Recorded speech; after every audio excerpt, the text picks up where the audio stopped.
Hello guys, ನನ್ನ ಮತ್ತೊಂದು ವ್ಲಾಗ್ಗೆ ಸ್ವಾಗತ. ಇದು ಬಂದುಬಿಟ್ಟು ಹೊಸ ವರ್ಷದ ಫಸ್ಟ್ ವ್ಲಾಗು. ಆ್ಯಕ್ಚುಲಿ ನಾನು ಫಸ್ಟ್ ಡೇಯಿಂದನೇ ಸ್ಟಾರ್ಟ್ ಮಾಡೋಣ ಅಂದ್ಕೊಂಡೆ, ಬಟ್ ನಂದು ಲ್ಯಾಬ್ ಎಕ್ಸಾಮ್ಸ್ ಆಯಿತು, ಇಂಟರ್ನಲ್ಸ್ ಇತ್ತು. ಸೊ ಹಾಗಾಗಿ ನಾನು ವ್ಲಾಗ್ ಮಾಡೋಕ್ಕಾಗಿರಲಿಲ್ಲ. ಇವತ್ತು ಬಂದುಬಿಟ್ಟು ಡೇಟ್ ಬಂದುಬಿಟ್ಟು 4 ಜಾನ್. ಸೊ ಇವತ್ತು ನಂದಿ ಹಿಲ್ಸಿಗೆ ಹೋಗ್ತಾಯಿದ್ದೀನಿ. ಮೋಸ್ಟ್ ಪ್ರಾಬಬ್ಲಿ ಇದು ಲಾಂಗ್ ವ್ಲಾಗ್ ಆಗಿರ್ಬೋದು, ಹೇಳೋಕ್ಕಾಗಲ್ಲ. ಸೊ ನಡೀರಿ ಹೋಗೋಣ. ಆ್ಯಕ್ಚುಲಿ ಬಂದುಬಿಟ್ಟಿದೆ ನನ್ನ ಫಸ್ಟ್ ಟೈಮ್ ಅಲ್ಲ ನಾನು ನಂದಿ ಹಿಲ್ಸಿಗೆ ಹೋಗ್ತಾ ಇರೋದು. ಆಲ್ರೆಡಿ 2 ಸಲ ಹೋಗಿದ್ದೀನಿ. ಒಂದು ಸಲ ಅಪ್ಪ ಅಮ್ಮ ಜೊತೆ ಹೋಗಿದ್ದೀನಿ, ಒಂದು ಸಲ ಸೋಲೋ ಹೋಗಿದ್ದೀನಿ. ಈ ಸಲ ನಿಮಗೆ ತೋರಿಸ್ಬೇಕಂತ ಹೋಗ್ತಾ ಇದ್ದೀನಿ. ನಡೀರಿ ಹೋಗೋಣ. ಸೊ ನಡೀರಿ ಸ್ಟಾರ್ಟ್ ಮಾಡಿಬಿಟ್ಟು ಹೊರಡೋಣ.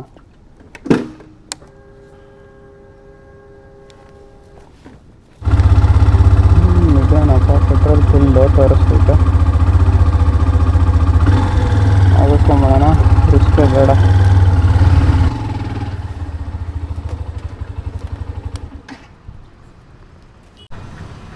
ನಾನು ಪೆಟ್ರೋಲ್ ಇಲ್ಲ ಅಂದ್ಕೊಂಡೆ, ಬಟ್ 400ಗೆ ಟ್ಯಾಂಕ್ ಫುಲ್ಲಾಗೋಯ್ತು. ಅಯ್ಯಪ್ಪ, ಸುಮ್ಮನೆ ಹಾಕಿಸ್ಕೊಂಡ್ರೆ ಅದು ಬೇರೆ ನಾರ್ಮಲ್ ಪೆಟ್ರೋಲ್ ಇರಲಿಲ್ಲ ಅಂತ ಪವರ್ ಇಟ್ಟಿದ್ದು. ನಡೀರಿ ಹೋಗೋಣ.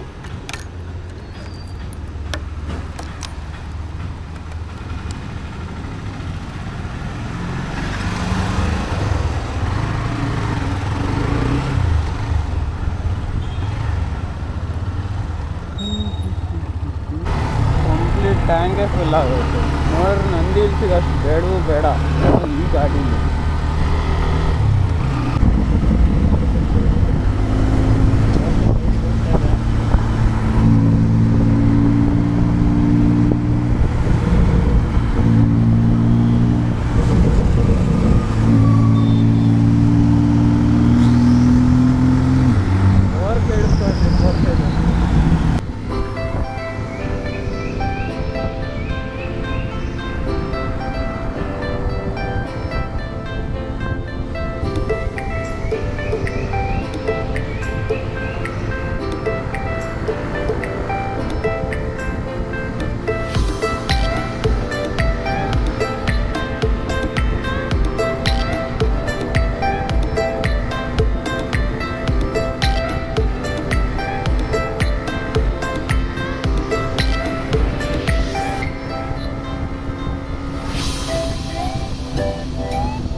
ಆ್ಯಕ್ಚುಲಿ ಟೋಲ್ ಹತ್ರ ಒಂದು ಸ್ಟಾಪ್ ತೊಗೊಂಡೆ.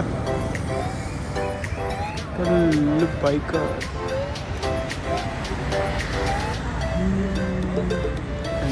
ಫುಲ್ ಬೈಕರ್ಸ್ ಎಲ್ಲ ಸ್ಟಾಪ್ ಹಾಕ್ಕೊಂಡಿದ್ದಾರೆ.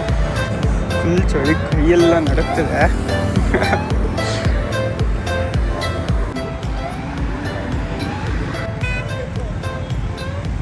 ಯಾವ ಗಾಡಿ ಸಿಗಂಗಿಲ್ಲ ಅನ್ನಂಗೆ ಇಲ್ಲ.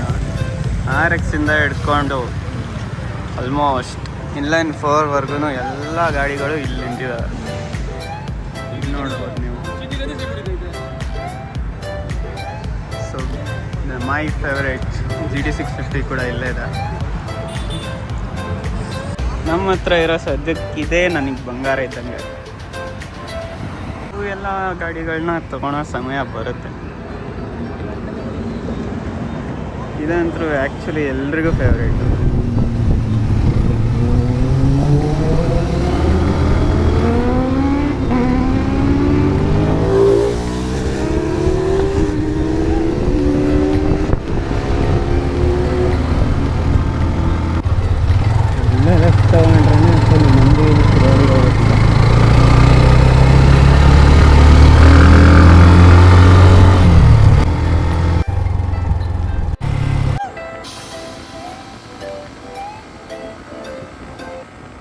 ನಾನು ಆ್ಯಕ್ಚುಲಿ ಮೊದಲನೇ ಸಲ ಮೀನ್ಸ್ ನನ್ನ ಲೈಫಲ್ಲೇ ಫಸ್ಟ್ ಸೋಲೋ ಟ್ರಿಪ್ ಹೋಗಿರೋದಂದರೆ ಅದು ಕೂಡ ನಂದಿ ಹಿಲ್ಸೇ. ಮುಂಚೆ ಹೇಳಿದ್ನಲ್ಲ ನಾನು ಒಬ್ಬನೇ ಹೋಗಿದ್ದೆ ಅಂತ. ಸೊ ಆ ಟೈಮಲ್ಲೇ ಒಂದು ವರ್ಸ್ಟ್ ಎಕ್ಸ್ಪೀರಿಯೆನ್ಸ್ ಆಗಿದೆ ನನಗೆ, ಇಲ್ಲ ಅನ್ನಲ್ಲ. ಏನಪ್ಪ ಅದು ವರ್ಸ್ಟ್ ಎಕ್ಸ್ಪೀರಿಯೆನ್ಸ್ ಅನ್ನೋದಾದರೆ, ಅವತ್ತು ನಾನು ತುಂಬ ಹಠ ಹಿಡಿದ್ಬಿಟ್ಟು ಹೋಗಿದ್ದೆ ಆ್ಯಕ್ಚುಲಿ ಆ ಸೋಲೋ ಟ್ರಿಪ್ಗೆ. ನಂಗೆ ತುಂಬ ಕ್ಯೂರಿಯಾಸಿಟಿ ಇತ್ತು ಸೋಲೋ ಟ್ರಿಪ್ ಅಂದರೆ ಹೆಂಗಿರುತ್ತೆ ಅಂತ. ಫುಲ್ ನಾನು ಎಕ್ಸೈಟ್ಮೆಂಟಲ್ಲಿದ್ದೆ. ಸೊ ಅವತ್ತು ಏನು ಡಿಸೈಡ್ ಮಾಡಿದ್ನೋ, ಒಂದು ಸಂಡೇ ಹೋಗಲೇಬೇಕಂತ ಹೋದೆ. ಬಟ್ ಹೋಗ್ತಾ ನಾನು ಸ್ವಲ್ಪ ಸೇಫಾಗಿ ಹೋಗಬೇಕಿತ್ತು. ಮೀನ್ಸ್ ನಾನು ಹೋಗುವಾಗ ನಾನು ಫುಲ್ ಆತರದಲ್ಲಿ ಬೇಗ ಹೋಗಬೇಕು, ಬೇಗ ಮುಟ್ಟಬೇಕು ಅಂತ ತುಂಬ ತಲೆಯಲ್ಲಿ ಕೂರಿಸ್ಕೊಂಡ್ಬಿಟ್ಟಿದ್ದೆ. ಅವತ್ತು ಸ್ವಲ್ಪ ಆತರದಲ್ಲಿ ನಾನು ಸಿಟಿ ಒಳಗಡೆ ಹೋಗುವಾಗ ಸ್ವಲ್ಪ ಸ್ಪೀಡಾಗಿ ಹೋಗ್ತಾಯಿದ್ದೆ. ಇನ್ನೇನು ಸಿಗ್ನಲ್ಲು ಕಂಪ್ಲೀಟ್ ರೆಡ್ ಆಗೋದಿತ್ತು. ಸೊ ನಾನು ಇನ್ನೇನು ರೆಡ್ ಆಗಿಬಿಡುತ್ತಲ್ಲ ಅಂತ ಸ್ವಲ್ಪ ಇನ್ನೂ ಜಾಸ್ತಿ ಸ್ಪೀಡ್ ಹೋಗೋಕ್ಕೆ ಹೋದೆ. ಬಟ್ ರೈಟ್ ಸೈಡಿಂದ ಗಾಡಿ ಬಂದುಬಿಟ್ಟು ನಾನು ಅರೌಂಡ್ ಅವಾಗ 60 ಸ್ಪೀಡಲ್ಲೇನೋ ಇದ್ದೆ ಅನಿಸುತ್ತೆ. ತುಂಬ ಕಂಟ್ರೋಲ್ ಮಾಡೋಕ್ಕೆ ಟ್ರೈ ಮಾಡಿದೆ. ಜಸ್ಟ್ ನಂದೇನು ಇಂಜಿನ್ ಗಾರ್ಡ್ ಏನಿತ್ತು ಜಸ್ಟ್ ಟಚ್ ಆಯಿತು ಅಷ್ಟೇ. ಅಲ್ಲೇ ನಂದು ಸ್ವಲ್ಪ ಸ್ಲೋ ಆಗೇ ಬಿದ್ದೆ, ಬಟ್ ಬಿದ್ದೆ. ಆ್ಯಕ್ಚುಲಾಗಿ ಅದೇ ನನ್ನ ಒಂದು ವರ್ಸ್ಟ್ ಎಕ್ಸ್ಪೀರಿಯೆನ್ಸ್. ಯಾಕಂದರೆ ಫಸ್ಟ್ ಟೈಮ್ ಸೋಲೋ ಟ್ರಿಪ್ ಹೋಗ್ತಾಯಿದ್ದಿದ್ದು. ಮನೇಲಿ ತುಂಬ ಹಠ ಹಿಡ್ದಿದ್ದೆ. ಬಟ್ ಆದರೂ ನಾನು ಅದನ್ನು ಬಿಟ್ಟು ಮಾಡಲಿಲ್ಲ. ಸೋಲೋ ಟ್ರಿಪ್ನ ಕಂಪ್ಲೀಟ್ ಮಾಡಿಕೊಂಡೇ ಬಂದೆ. ಈ ಕತೆ ಹೇಳ್ತಾನೆ ನಾನು ನಂದಿ ಹಿಲ್ಸ್ ಕೂಡ ರೀಚ್ ಆಗಿಬಿಟ್ಟಿದ್ದೀನಿ. ಟಿಕೆಟ್ ತಗೊಳಕ್ಕೆ ಒಂದು 20-25 ನಿಮಿಷ ಕಾಯಬೇಕು. ಅಷ್ಟು ರಶ್ಶು ಫುಲ್ಲು.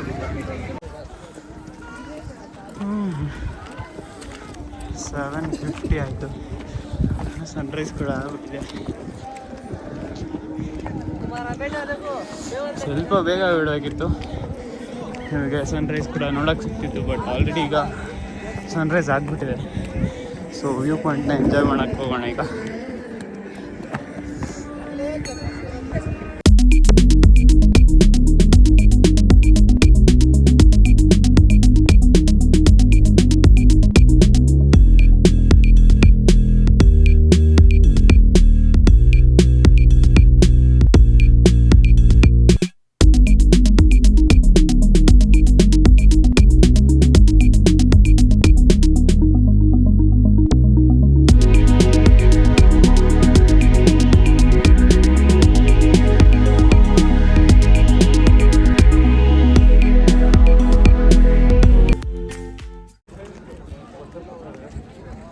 ಕ್ರೌಡ್ ನೋಡಿ.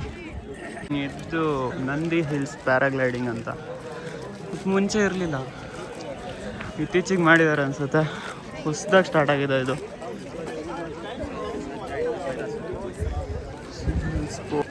ನಂದಿ ಹಿಲ್ಸ್ ಮೇಲೆ ಇಲ್ಲೊಂಚೂರು ರೆಸ್ಟೋರೆಂಟ್ಸ್ ಇದ್ದಾವೆ ತಿಂಡಿ ಅಥವಾ ಊಟ ಮಾಡೋಕ್ಕೆ. ಸೊ ಪ್ಯಾರಾಗ್ಲೈಡಿಂಗ್ ಏನು ನೋಡಿದ್ರಲ್ಲ ನೀವು, ಅದ್ರದ್ದು ಬಂದುಬಿಟ್ಟು 4,366 ರೂಪೀಸ್ ಆಗುತ್ತಂತೆ ಒಬ್ಬರಿಗೆ.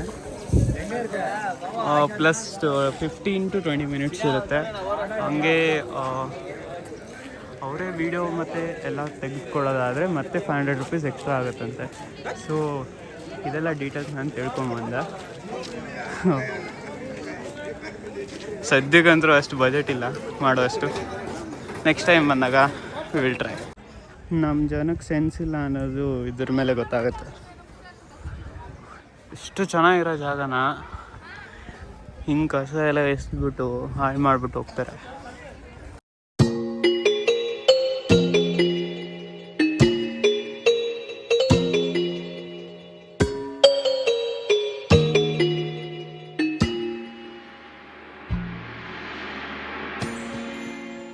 ಚಳಿ ಆಗ್ತಿತ್ತು ಅಂತ ಬಿಸಿಲಿಗೆ ಬಂದು ನಿಂತ್ರೂ ಇನ್ನೂ ಚಳಿ ಬಿಡ್ತಾ ಇಲ್ಲ. ಬಟ್ ಒಂದು ಟೀ ಕುಡಿಯೋಣ, ಸರಿ ಹೋಗುತ್ತೆ. ಒಂದು ಟೀ ಮತ್ತು ಈ ವ್ಯೂ ಪಾಯಿಂಟ್ ಇನ್ನು ಏನು ಬೇಕು.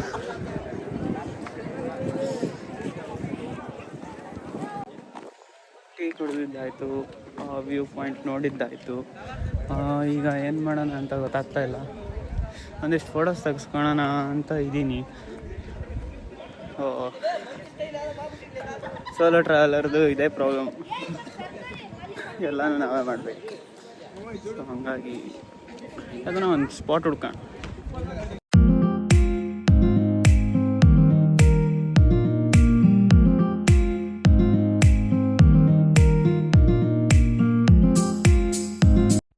ಫೈನಲಿ ಫೋಟೋಸ್ ಎಲ್ಲ ತಗೊಂಡಿದ್ದಾಯಿತು. ಈಗ ತೆಳಗೆ ಹೊರಡೋಣ, ಯಾಕಂದರೆ ಈಗ ತಿಂಡಿ ತಿಂದುಬಿಟ್ಟು ಮನೆಗೆ ಹೋಗಬೇಕು. ತುಂಬ ಟೈಮ್ ಆಗಿಬಿಟ್ಟಿದೆ. ಫೈನಲಿ ಈಗ ಮನೆಗೆ ಹೊರಡ್ತಾ ಇದ್ದೀನಿ.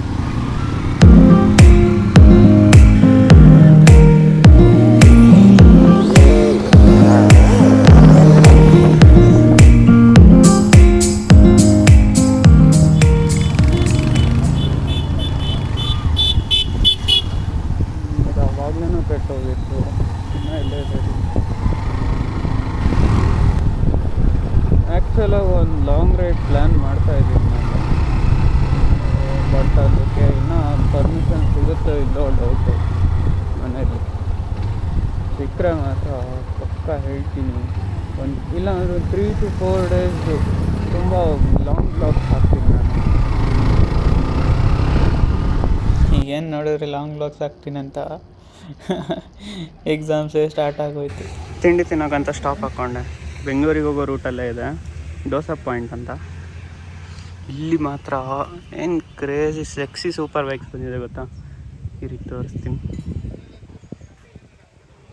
ಅಲ್ಲೇ ಹತ್ರ ಹೋಗ್ಬಿಟ್ಟು ಟ್ರೈ ಮಾಡ್ತೀನಿ ಒಂದೆರಡು ಫೋಟೋ ತೆಗಿಯೋಕ್ಕೆ ಬಿಟ್ಟರೆ.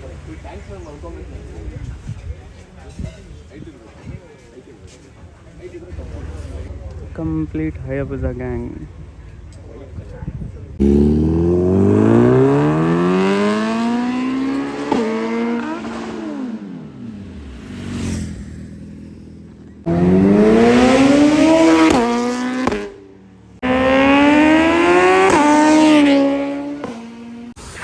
ಇಲ್ಲೇ 11 ಆಗೋಯ್ತು. ಈಗ ಬಂದಿದೆ ನನ್ನ ತಿಂಡಿ. ಬಟ್ ಕ್ರೇಜಿ ವೀಲಿ ಹೊಡಿತಾಯಿದ್ರು ಇಲ್ಲಿ ಹಯಾಬುಸಾದು. ಫೈನಲಿ ತಿಂಡಿ ತಿಂದಾಯಿತು. ಡೈರೆಕ್ಟಾಗಿ ಮನೆಗೆ ಹೋಗೋಣ. ಆಲ್ರೆಡಿ ತುಂಬ ಹೊತ್ತು ಇಲ್ಲೇ ಸ್ಪೆಂಡ್ ಮಾಡ್ಬಿಟ್ಟಿದ್ದೀನಿ ನಾನು.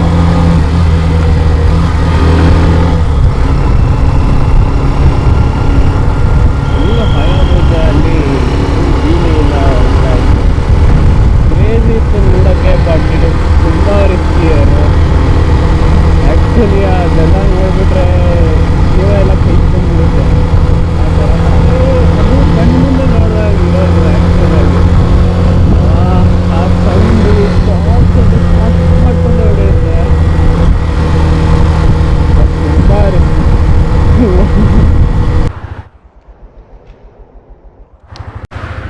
ಭಯಂಕರವಾಗಿ ಆಕ್ಸಿಡೆಂಟ್ ಆಗಿದೆ BYD.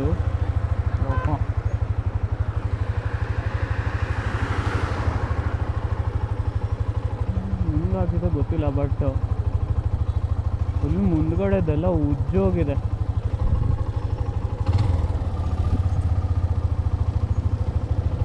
ಯಾರ್ದೇನೋ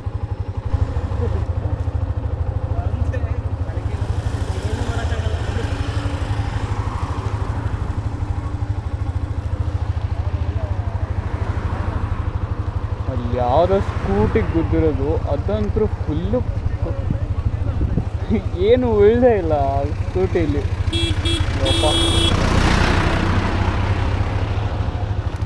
3 ಜನ ಸ್ಪಾಟ್ ಅಂತೆ ಇಲ್ಲಿ ಜನ ಹೇಳ್ತಾರ. ಯಾಕೆ ಸೇಫಾಗಿ ಹೋಗ್ಬಿಡಿ. ಫೈನಲಿ ನಾನು 8,000 ಕಿಲೋಮೀಟರ್ಸ್ ಕಂಪ್ಲೀಟ್ ಆಯಿತು ಈ ಬೈಕಲ್ಲಿ.